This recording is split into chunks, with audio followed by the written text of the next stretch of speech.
Movie के start होते ही हमें लेक के नज़दीक एक घर दिखाया जाता है जिसमें एक मैरिड कपल रह रहा होता है। लगभग आधी रात गुजर चुकी होती है तब एक लेडी अपने रूम में सो रही होती है। उसका हस्बैंड ड्रिंक कर रहा होता है। उस आदमी को देख के ऐसा लग रहा था कि जैसे वो बहुत डरा हुआ है। वो एक पेंटिंग को बड़े गौर से बहुत देर तक देख रहा होता है कि अचानक एक मिरर के सामने खड़ा हो जाता है और शीशे में अपना सर मारता है जिससे उसे काफ़ी चोट लगती है। और जब इसकी वाइफ को उसकी आवाज़ सुनाई देती है तब वो जाग जाती है और उसे देखने नीचे आ जाती है। उसका हस्बैंड एक अजीब कंडीशन में होता है और उसे भी एक आयरन स्टिक से मार देता है। काफ़ी साल गुजर चुके होते हैं और हमें फिर एक फैमिली दिखाई देती है। ये फैमिली काफ़ी हैप्पी फैमिली होती है। इस फैमिली में हस्बैंड वाइफ जो अपनी ज़िंदगी काफ़ी हैप्पी से गुजार रहे होते हैं, जिसमें लड़के का नाम एडम और लड़की का नाम लीज़ा होता है। एडम एक मैथमेटिक प्रोफेसर होता है और उसे एक यूनिवर्सिटी से प्रोफेसर का एक जॉब लग जाता है। उसकी सैलरी काफ़ी अच्छी होती है और साथ में वो लोग उसे रहने के लिए एक घर भी प्रोवाइड करते हैं, जिससे वो लोग काफ़ी खुश होते हैं। फिर वो लोग सिटी से टाउन उस घर में आकर शिफ्ट हो जाते हैं। दूसरी तरफ मेलिसा प्रेग्नेंट होती है जिस बात से वो लोग काफ़ी खुश होते हैं। इस बात को लेकर उन दोनों में काफ़ी डिस्कशन होती थी कि बेबी बॉय होगा या गर्ल। अगर बेबी बॉय हुआ तो उसका नाम जूनियर एडम रखा जाएगा और अगर बेबी गर्ल तो उसका नाम लीज़ा जूनियर। वो दोनों अपनी लाइफ से काफ़ी खुश होते हैं और इस घर से भी। उनका घर काफ़ी बड़ा और खूबसूरत होता है। वो लोग बेबी के लिए उसका रूम भी चूज़ कर लेते हैं। उसी दिन लीज़ा की बहन विकी ने उनके लिए एक गिफ्ट भेजा होता है। उस गिफ्ट में एक मिस्टीरियस बॉक्स होता है। एडम उस बॉक्स को ओपन करने की काफ़ी कोशिश करता है लेकिन वो ओपन नहीं होता, जिससे उसको लगता है कि लीज़ा ने हमारे साथ प्रैंक किया है। लेकिन फिर भी ये लोग उस बॉक्स को रख लेते हैं और अगले दिन एडम काम पर चला जाता है। लेकिन कॉलेज जाने से पहले वो उसे इंस्ट्रक्शन देता है कि वो ज़्यादा वेट भी नहीं उठाएगी और कुछ सेट भी नहीं करेगी, हम इसे मिलकर सेट करेंगे। लेकिन जब एडम चला जाता है तो लीज़ा खुद को बहुत बिजी कर लेती है। वो बेबी रूम को भी पूरी तरह से सेट कर लेती है, इवन बेबी ग्रिप को भी। उसे नहीं लग रहा था कि ये ग्रिप उतना हैवी है। तभी उसका ध्यान उस बॉक्स की तरफ जाता है जो एडम से ओपन नहीं हुआ था। लेकिन लीज़ा से वो बॉक्स इजीली खुल जाता है, लेकिन उस बॉक्स के अंदर कुछ नहीं होता। तभी वो बॉक्स को रख देती है और वॉक पर चली जाती है। वॉक पर उसे एक औरत नजर आती है।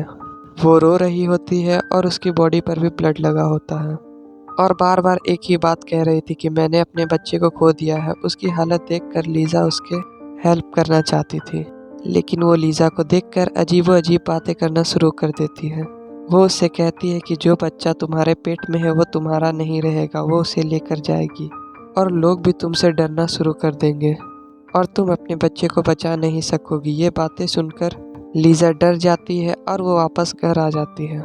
फिर वो एडम को कॉल करती है और ये सारा इंसिडेंस उसे बताती है। उस दिन से लीज़ा के साथ अजीबोगरीब चीज़ें होना शुरू हो जाती है। उसे बेबी रूम से बच्चे की चिल्लाने की आवाज़ सुनाई देती है और ये सुनकर वो ऊपर जाकर देखती है। तो जब वो देखती है तो काफ़ी हैरान हो जाती है। वो देखती है बेबी क्रिप्ट में एक बच्ची लेटी हुई है। उसे कुछ समझ नहीं आ रहा था कि ये क्या हो रहा है और ये कोई ख्वाब नहीं बल्कि हकीकत था। जैसे वो बच्चे को उठाती है उसका चेहरा अजीब हो जाता है। इसके बाद लीज़ा अपना होश खो बैठती है और शाम को जब एडम घर वापस आता है तो वो देखता है कि लीज़ा काफ़ी जख्मी है और उसका काफ़ी खून बह चुका है। वो फ़ौरन उसे हॉस्पिटल लेकर जाता है जहां लीज़ा तो बच जाती है लेकिन उसका मिसकैरेज हो जाता है और इससे भी बुरी बात ये थी कि लीज़ा अब कभी भी माँ नहीं बन सकती थी। डॉक्टर उसे बताता है कि शायद उसका मिसकैरेज कोई हैवी चीज़ उठाने से हुआ है। एडम को ये लगता है कि शायद ये बेबी क्रिप्ट से हुआ है, उसने मेरी बात नहीं मानी इसीलिए लीज़ा के साथ ये हुआ। उसकी ये हालत देखकर उसकी बहन लिकी भी उसका घर आती है और ये डिसाइड करती है कि वो लीज़ा के साथ कुछ दिन रहेगी।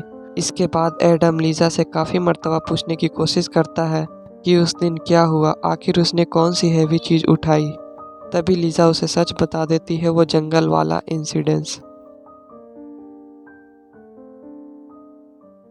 वो स्ट्रेंज वुमेन और बेबी गिफ्ट से बच्चे की रोने की आवाज़। और जैसे ही वो बच्चे को गोद में उठाया उसे कुछ याद नहीं रहा। तब वो अपने होश खो बैठती है। यहाँ पर एक चीज़ होता है कि उसके साथ अजीबोगरीब चीज़ होना शुरू हो जाती है। साथ में एडम को वो मिस्टीरियस बॉक्स भी मिल जाता है जो इजीली ओपन हो रहा था। लीज़ा एडम को बताती है कि इस बॉक्स को मैंने तो उसी दिन खोल दिया था। तब एडम विक्की से पूछता है कि उसने ये बॉक्स क्यों दिया जो पहले तो ओपन नहीं हो रहा था और अब खुल चुका है और खाली भी है, जिस पर वो कहती है कि ये मैंने किसी घर के आइटम के सेल पर खरीदा था जिसे मैंने लीज़ा को गिफ्ट कर दिया, बट रियलिटी तो कुछ और होती है। पहले तो ये बॉक्स ने विकी को अट्रैक्ट किया, फिर लीज़ा को, लेकिन उन लोगों को इस बारे में कोई आइडिया नहीं होता।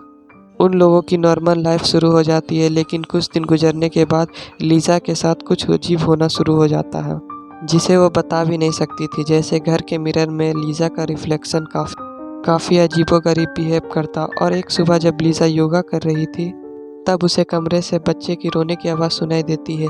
ये बात वो विकी से भी शेयर करती है। वो काफ़ी डर जाती है और फिर से चेक करने के लिए बेबी के रूम में चले जाती है। तब वो देखती है कि बेबी क्रिब में एक बच्ची लेटी हुई है, लेकिन अब वो पहले से बड़ी हो चुकी थी। लेकिन अजीब बात तो ये थी कि वो सिर्फ लीज़ा को नज़र आ रही थी, विकी को नहीं। फिर वो अपनी बहन को एक्सप्लेन करती है कि वो नॉर्मल है और वाकई ही एक बच्चे को देख रही है।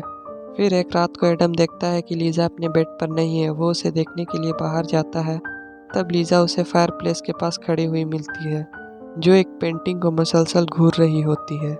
वो एडम को बताती है कि हमारे साथ अजीब हो रहा है, क्योंकि जब हमारे साथ ये हादसा पेश आया तो ये पेंटिंग ऐसी नहीं थी और अब ये पेंटिंग बिल्कुल बदल चुकी है। पहले ये पेंटिंग में ये था कि 4 बच्चे खेल रहे हैं और उसे एक औरत देख रही है, लेकिन अब ऐसा कुछ नहीं था। वाकई वो पेंटिंग बदल चुकी थी। वो औरत अपने बच्चों की तरफ नहीं बल्कि साइड की तरफ देख रही थी। इस बात को लीज़ा महसूस करती है। एडम उसे समझाता है, तुम अपनी बेबी को खो देने की वजह से ऐसी हो गई हो, जिसकी वजह से तुम काफ़ी अपसेट हो और तुम्हारी ऐसी हालत है। विकी के साथ भी अजीब इंसिडेंस होता है। जब उसका मिरर सही चीज़ें नहीं दिखा रहा था और मिरर में आने वाली लड़की कोई दूसरी लग रही थी, और देखते ही देखते वो लड़की उसे मारने वाली होती है और वो उसके दिमाग पर ऐसा असर कर देती है कि वो अपनी बहन को बताए बिना वहाँ से चली जाती है। लीज़ा को इस बात का बुरा तो लगता है, लेकिन ये उसके लिए नई चीज़ नहीं थी, बल्कि ऐसे इंसिडेंट तो उसके साथ रोज़ हो रहे थे। साथ में उसे एक छोटी बच्ची भी दिखाई लगने लगी जो उसे मामा कहती थी। वो इन सब से तंग आ चुकी थी और एडम से कहती है कि हमारे इस घर में कुछ अजीब है, जैसा कि कोई डेवल पावर है। आपकी यूनिवर्सिटी में एक प्रोफेसर क्लार्क है जो कि पैरानॉर्मल एक्सपर्ट है, शायद वो हमारी मदद कर सकते हैं। लीज़ा काफ़ी डरी हुई होती है और एडम उसकी बात मानकर प्रोफेसर क्लार्क से मिलने जाता है, क्योंकि एडम को इन सब बातों पर बिलीव नहीं हो रहा था। और वो डॉक्टर क्लार्क से कहता है कि आप लीज़ा का शक दूर करें। क्लार्क घर पहुंचते हैं तो उन्हें काफ़ी अजीब चीज़ें महसूस होती हैं। प्रोफेसर क्लार्क बचपन से ही अंधे थे, लेकिन उनमें एक एबिलिटी थी कि वो पैरानॉर्मल एक्टिविटी को महसूस कर सकते थे। वो लीज़ा को कहता है कि जो भी तुम्हारे साथ हो रहा है उसकी वजह यह घर नहीं है बल्कि कुछ और ही है। तभी उन्हें इस मिस्टीरियस बॉक्स के बारे में पता चल जाता है कि इस बॉक्स में एक अननोन ईविल पावर थी जो उसमें कैद थी, और जैसे ही इस बॉक्स को ओपन किया गया वो आज़ाद हो गई, और जिसने भी इस बॉक्स को ओपन किया है वो उसके साथ है, और वो जहाँ जहाँ जाएगी वो उसके साथ साथ आ जाएगी। ये बातें सुनकर एडम को काफ़ी गुस्सा आ जाता है और वो डॉक्टर क्लार्क को बाहर निकाल देता है। वह कहता है, मैंने आपको ये कहा था कि आप लीज़ा का शक दूर करें, लेकिन आपने तो उसे काफ़ी डरा दिया। जिस पर डॉक्टर क्लार्क उन्हें समझाने की कोशिश करता है कि तुम्हें पता नहीं है कि तुम कितनी बड़ी मुसीबत में हो, लेकिन वो उसकी बात नहीं सुनता। उसी रात एडम के साथ भी कुछ होना शुरू हो जाता है। उसे एक औरत और ओल्ड लेडी नजर आती है। वो दोनों मिलकर उसे काफ़ी डरा देते हैं। अब एडम को पूरी तरह से यकीन हो जाता है और वो डॉक्टर क्लार्क को फिर से घर बुलाता है। डॉक्टर क्लार्क उनकी मदद करने की कोशिश करता है। अपने इस रिसर्च से उन्हें पता चलता है जो भी पैरानॉर्मल एक्टिविटी हो रही है उसकी वजह ये घर नहीं है, बल्कि इस सब की वजह वो बॉक्स था, क्योंकि उस बॉक्स में एक अननोन इविल एंटिटी थी जिसका कोई वजूद नहीं था और वो काफ़ी टाइम से इस दुनिया में रह रही होती है, और उसका शिकार अननोन बेबी होता है, यानी बच्चे की दुनिया में आने से पहले ही वो उसे मार देता है। और लीज़ा के साथ भी ये सब कुछ करने वाली वो इविल एंटिटी थी। उन्होंने जब देखा कि एडम और विकी ने उसे खोलने की कोशिश की, लेकिन वो बॉक्स सिर्फ लीज़ा से ही ओपन हुआ, यानी वो बॉक्स सिर्फ प्रेग्नेंट औरतों से खुलता है और बाहर आने से पहले ही उन बच्चों को मार देता है। और जो बच्चे उन्हें नज़र आते थे वो और कोई नहीं था बल्कि अनबॉर्न बेबी की साइज़ थी, कि अगर वो इस दुनिया में आ जाते तो वह ऐसी होती, वो स्टेप बाय स्टेप बड़ी होकर ऐसी होती। पहले लीज़ा को वो बच्ची नज़र आई थी, फिर उससे बड़ी, फिर वो लेडी और वो ओल्ड लेडी, और वो बच्चे की ओल्ड वर्जन थी। ये इवल एंटिटी ज़्यादातर मिरर्स और पेंटिंग में होती थी क्योंकि उसका तो कोई वजूद था नहीं कि वो दुनिया में रहे, और ये पावर लोगों के दिमाग को कंट्रोल करके उन्हें अजीबोगरीब चीज़ें दिखाती थी। और उन तीनों के साथ ऐसा हो चुका था। ये इवल एंटिटी को मारा तो नहीं जा सकता था, इसे कैद किया जा सकता था, और इसे कैद करने के लिए सेक्रीफाइस करने की ज़रूरत थी। इसका मतलब ये था कि अगर उस औरत को मारा जाए तो ये एंटिटी कैद हो जाएगी, और यही वजह थी कि उस पहली फैमिली ने अपनी वाइफ को मार डाला। उसके ही घर के सामान में लीज़ा को वो बॉक्स विकी ने दिया था, और जंगल में नज़र आने वाली औरत उस मरी हुई औरत की सोल थी जो उस एंटिटी के साथ उसमें कैद थी। लेकिन एडम लीज़ा को मारना नहीं चाहता था।